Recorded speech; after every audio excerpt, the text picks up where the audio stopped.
जय हिंद साथियों। 2024 के लोकसभा चुनाव से पहले अपना अंतिम पूर्ण बजट वित्त मंत्री श्रीमती निर्मला सीतारमण जी ने अभी हाल ही में प्रस्तुत किया। विपक्ष इसकी अपने तरीके से आलोचना कर रहा है और जो सत्ता पक्ष है सराहना करते हुए थक नहीं रहा है। अब इन दोनों से ही इतर इस बजट का एक निष्पक्ष विश्लेषण आज हम करेंगे। इस बजट में मुख्य रूप से ऐसी कौन सी बातें हमें देखने को मिली राजनीतिक सोच से हटके जो लंबे समय में देश हित में मानी जाएंगी। हमारे स्वतंत्रता के 75 वर्ष पूरे हो चुके हैं, 25 वर्ष और बचे हैं। तो ये जो 25 वर्ष हैं ये अमृत काल है और इस अमृत काल का ये पहला बजट है। तो मुख्य रूप से इस बजट में 3 बातें हैं जो कि हमें विशेषतः सकारात्मक नजर आती हैं। पहली है फिस्कल कंसोलिडेशन, दूसरी है emphasis on capital expenditure vis a vis revenue expenditure, यानी कि रेवेन्यू एक्सपेंडिचर के मुकाबले कैपिटल एक्सपेंडिचर पे सरकार ने ज्यादा जोर दिया है। और जो तीसरी बात है वो है कि जो आम आदमी है, आम आदमी पार्टी वाला नहीं, साधारण आदमी जो कि एक मध्यम वर्गीय व्यक्ति है, एक सैलरीड इंडिविजुअल, उसके लिए ये बजट क्या सौगात लेके आया है। 7 लाख तक की जो सैलरी वाले इंडिविजुअल्स हैं उनके ऊपर अब कोई टैक्स नहीं लगेगा। तो फिस्कल कंसोलिडेशन भी जो सरकार ने जोर दिया है हमें कैसे देखने को मिल रहा है, हम ऐसा क्यों कह रहे हैं, इसका कारण ये है सरकार ने कोई नई लोक लुभावनी योजना की घोषणा नहीं करी है। साथ ही साथ जो और जनहितकारी योजनाएं हैं उनके लिए कोई ज्यादा आउटले नहीं दिया है, उसको कंट्रोल करके रखा है। जैसे पीएम किसान है जिसमें कि प्रत्येक किसान परिवार को सालाना 6,000 रुपए की आर्थिक सहायता दी जाती है, उसको जस का तस रखा है, उसमें कोई बढ़ोतरी भी नहीं करी है। फिर फूड, फर्टिलाइजर और पेट्रोलियम इनकी सब्सिडीज को घटाया गया है, इसको लगभग 1.47 लाख करोड़ से घटाया गया है वर्ष 2022-23 के रिवाइज एस्टिमेट्स की तुलना में। मनरेगा के लिए जो आउटले है उसको रिड्यूस किया गया है। तो ये जो सब कदम उठाए हैं ये सारे संकेत देते हैं फिस्कल कंसोलिडेशन को लेके सरकार के मजबूत इरादे की ओर। और इससे होगा क्या, जब इन लोक लुभावनी योजनाओं पे ज्यादा खर्चा नहीं किया जाएगा, सब्सिडीज को थोड़ा सा घटाया जाएगा, तो इससे सरकार की जो सेविंग्स होंगी, जो रेवेन्यू एक्सपेंडिचर में कटौती होगी, उससे रेवेन्यू डेफिसिट को घटाया जा सकेगा, फिस्कल डेफिसिट को कंटेन किया जा सकेगा। तुलनात्मक रूप से देखें तो रेवेन्यू डेफिसिट पहले की तुलना में जो कि 4.1% ऑफ जीडीपी था 2.9% ऑफ जीडीपी पे लाया जा सकेगा सरकार के अनुमान के अनुसार। वहीं फिस्कल डेफिसिट जो कि 2021-22 में 6.7% ऑफ जीडीपी था और 2022-23 में 6.4% ऑफ जीडीपी पे आ गया, उसको 2023-24 में 5.9% ऑफ जीडीपी पे लाने का सरकार का लक्ष्य है इन कदमों के द्वारा। अब दूसरा जो सकारात्मक संकेत हमें इस बजट में मिला वो ये है कि सरकार ने जो अपनी योजना बनाई है आगामी वित्त वर्ष के लिए, उसमें उसने अपना जो एक्सपेंडिचर है उसको रैशनलाइज किया है। कैपिटल एक्सपेंडिचर को रेवेन्यू एक्सपेंडिचर की तुलना में ज्यादा महत्व दिया है। अगर हम पहले की तुलना में बात करें तो वित्त वर्ष 2021-22 में जो 5.9 लाख करोड़ खर्च हुए थे कैपिटल एक्सपेंडिचर पे, वर्ष 2023-24 में वो 10 लाख करोड़ से भी ज्यादा होगा। ये 10 लाख करोड़ मतलब 10 ट्रिलियन। गौरव वल्लभ जी, मुझे पता है ट्रिलियन में 12 जीरो आते हैं। ये जो बजट है ये 10 ट्रिलियन का है जो कि कैपिटल एक्सपेंडिचर पे है। लेकिन अब आप सोच रहे होंगे कि $5 ट्रिलियन का तो लक्ष्य मोदी जी ने रखा था, $5 ट्रिलियन की इकोनॉमी इंडिया को बनाने का। तो दोस्त ये डॉलर नहीं रुपीस की बात हो रही है, आप इसको 80 टाइम्स कम करके देखें। खैर, तो जो कैपिटल एक्सपेंडिचर का बजट है वो 10 ट्रिलियन से भी ज्यादा का है, यानी 10 लाख करोड़ से भी ज्यादा का है। 2021-22 में ये 5.9 ट्रिलियन था। जो कैपिटल एक्सपेंडिचर पे वित्त मंत्री जी ने जोर दिया है विज़-अ-वी रेवेन्यू एक्सपेंडिचर, इसको हम पॉजिटिव के सेंस में कह रहे हैं। कैपिटल एक्सपेंडिचर और रेवेन्यू एक्सपेंडिचर में अंतर क्या है? देखिए, रेवेन्यू एक्सपेंडिचर वो एक्सपेंडिचर होता है जो कि रिकरिंग एक्सपेंडिचर होता है, यानी कि साल दर साल आपको वो एक्सपेंडिचर करना ही होता है। जैसे कि मान लीजिए पेंशन्स देनी होती है, सैलरी देनी होती है, कि ये आपको रेगुलरली इतना खर्चा करना ही है।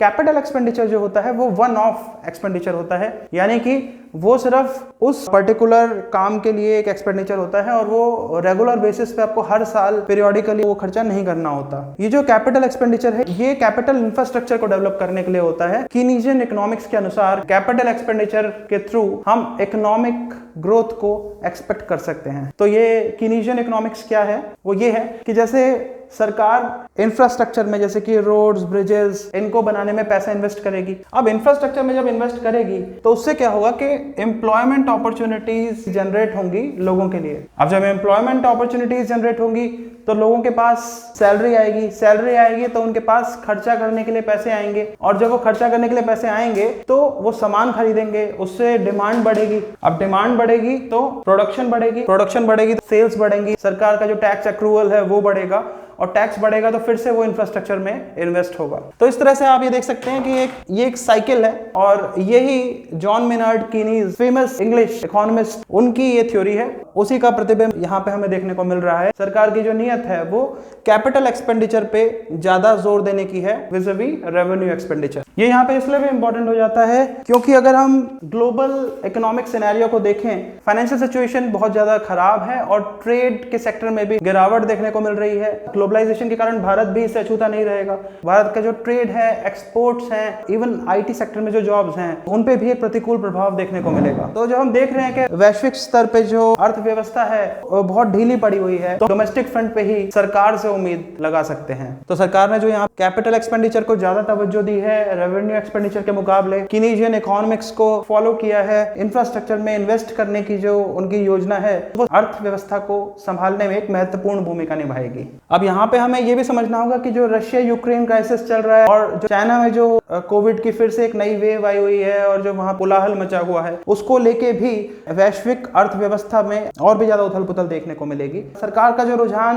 रेवेन्यू एक्सपेंडिचर के मुकाबले कैपिटल एक्सपेंडिचर पे ज्यादा है, वो हमें इस रूप में देखने को मिल रहा है। 2021-22 में जो सरकार ने 1.13 लाख करोड़ यानी कि 1.13 ट्रिलियन लगाए थे रोड एंड हाईवे सेक्टर में, वो इस बजट में 2.59 लाख करोड़ निर्धारित किया गया है। स्टेट गवर्नमेंट्स को भी जो कैपिटल एक्सपेंडिचर के लिए इंटरेस्ट फ्री लोन दिया गया है, उसमें भी 30% बढ़ोतरी देखने को मिली है। सरकार ने कैपिटल एक्सपेंडिचर को बढ़ा दिया है। इससे ग्रोथ कैसे होगी? एक और चीज होती है crowding in of private sector investments, यानी कि जो कैपिटल एक्सपेंडिचर होगा, नई नई योजनाएं आएंगी, सरकार इन्वेस्ट करेगी, तो वहीं पे सरकार ऐसी नीतियां भी लेके आएगी कि प्राइवेट सेक्टर भी उसमें अपना योगदान दे और इन्वेस्टमेंट करे, जिससे वही फायदा हमें देखने को मिलेगा कि इन्वेस्टमेंट होगी और उससे एम्प्लॉयमेंट बढ़ेगी, सैलरी बढ़ेगी, डिमांड बढ़ेगी, प्रोडक्शन बढ़ेगी, टैक्स बढ़ेगा और फिर से इकोनॉमी को बूस्ट मिलेगा। प्राइवेट इन्वेस्टमेंट को फर्दर एनकरेज करने के लिए जो बजट से एक दिन पहले इकोनॉमिक सर्वे आया था, उसमें हमें देखने को मिला कि जो बैंक्स हैं और जो ये कॉर्पोरेशंस हैं, इनकी बैलेंस शीट्स को काफी हद तक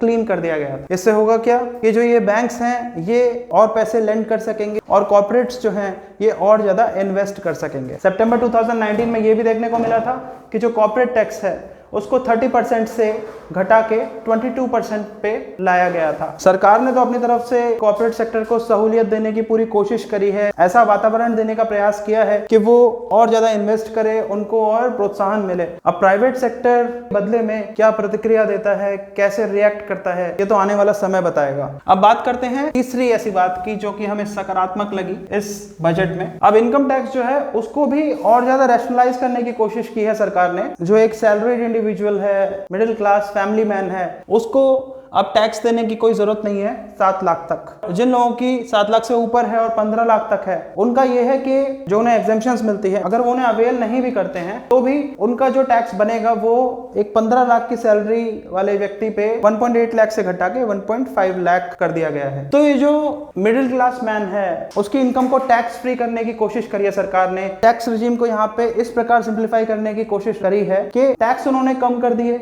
और जो वो रियायतें दे रहे हैं, तो टारगेटेड एग्जेम्पशंस हैं, pension scheme, health insurance scheme, इस तरह की जो इन्वेस्टमेंट्स होती हैं उनको कम कर दिया गया है। टैक्स रिजीम को सिंप्लीफाई किया है, आम आदमी के ऊपर टैक्स के बर्डन को कम किया गया है। तो उसका प्रभाव क्या होगा? उसका प्रभाव ये होगा, जब सैलरीड इंडिविजुअल पे, फैमिली मैन पे टैक्स बर्डन रिड्यूस होगा तो उसकी सेविंग्स बढ़ेंगी। सेविंग्स बढ़ेंगी तो वो डिस्क्रिशनरी स्पेंडिंग को बढ़ा सकता है, जो एक्स्ट्रा सेविंग्स हैं उससे, प्लस जो लोन बैक्ड कंज्यूमर ड्यूरेबल्स हैं उसको परचेज करेगा। मान लीजिए आपको लैपटॉप परचेज करना है, 50,000 का लैपटॉप है तो उसको आप 8,000 रुपए महीने के हिसाब से 6 महीने के किस्तों पे खरीद सकते हैं। तो वो कंज्यूमर ड्यूरेबल लोन्स जो हैं वो भी आप ले पाएंगे जब आपको पता है कि आपकी सेविंग्स बढ़ गई हैं। और जब आपकी सेविंग्स के कारण स्पेंडिंग बढ़ेगी तो उससे डिमांड बढ़ेगी और डिमांड बढ़ेगी तो इकोनॉमी को बूस्ट मिलेगा। तो ये सरकार के द्वारा एक पॉजिटिव स्टेप है। ये तो बात हो गई बजट के कौन से पहलू हमें सकारात्मक लगे जो कि लंबे समय में अर्थव्यवस्था को फायदा पहुंचाएंगे। अब हम विश्लेषण के आखिरी चरण पे आते हैं, जहां पे हम ये देखेंगे कि इसके क्या सोशो इकोनॉमिक पॉलिटिकल इम्प्लीकेशंस हैं। तो सोशली हमने देखा कि सरकार ने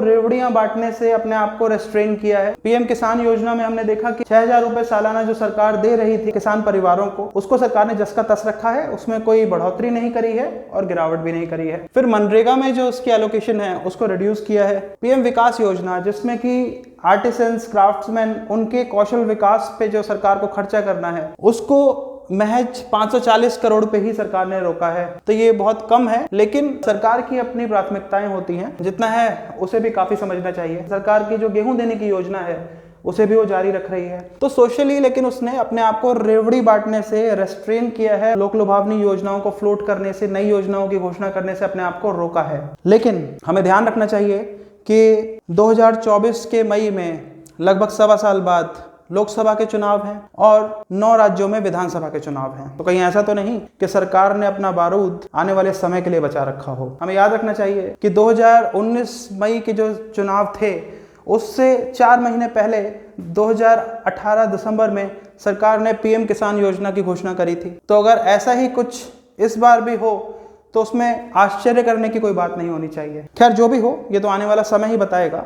लेकिन इस तरह के जो कदम होते हैं, सरकार किसी भी पार्टी की हो, अगर प्रूडेंट साउंड फाइनेंशियल पॉलिसीज को ध्यान में ना रख के कोई गलत कदम उठाया जाए चुनाव जीतने के लिए, तो उससे बजट का गणित जरूर बिगड़ जाता है। लेकिन आखिर में यही कहेंगे कि चाहे चुनाव हो चाहे युद्ध, जीता तो वो साम दाम दंड भेद से ही जाता है। इस विश्लेषण पे आपकी क्या राय है ये आप कमेंट बॉक्स में अवश्य बताएं। आपको अगर ये अच्छा लगा है तो लाइक करें, अपनी प्रतिक्रिया कमेंट बॉक्स में लिखें, अपने दोस्तों से शेयर भी करें, क्योंकि अगर आप इसे लाइक करेंगे, शेयर करेंगे, सब्सक्राइब करेंगे, आपकी जो भी एक्टिविटीज़ हैं उससे मेरे वीडियो को बूस्ट मिलेगा, ये ज़्यादा से ज़्यादा यूट्यूब इसे रिकमेंड करेगा और मेरे चैनल की ग्रोथ होगी, मेरा उत्साह बढ़ेगा कि मैं आपके लिए ऐसा ही कंटेंट जल्दी जल्दी लाता रहूं। उम्मीद करता हूं आपको ये पसंद आया होगा।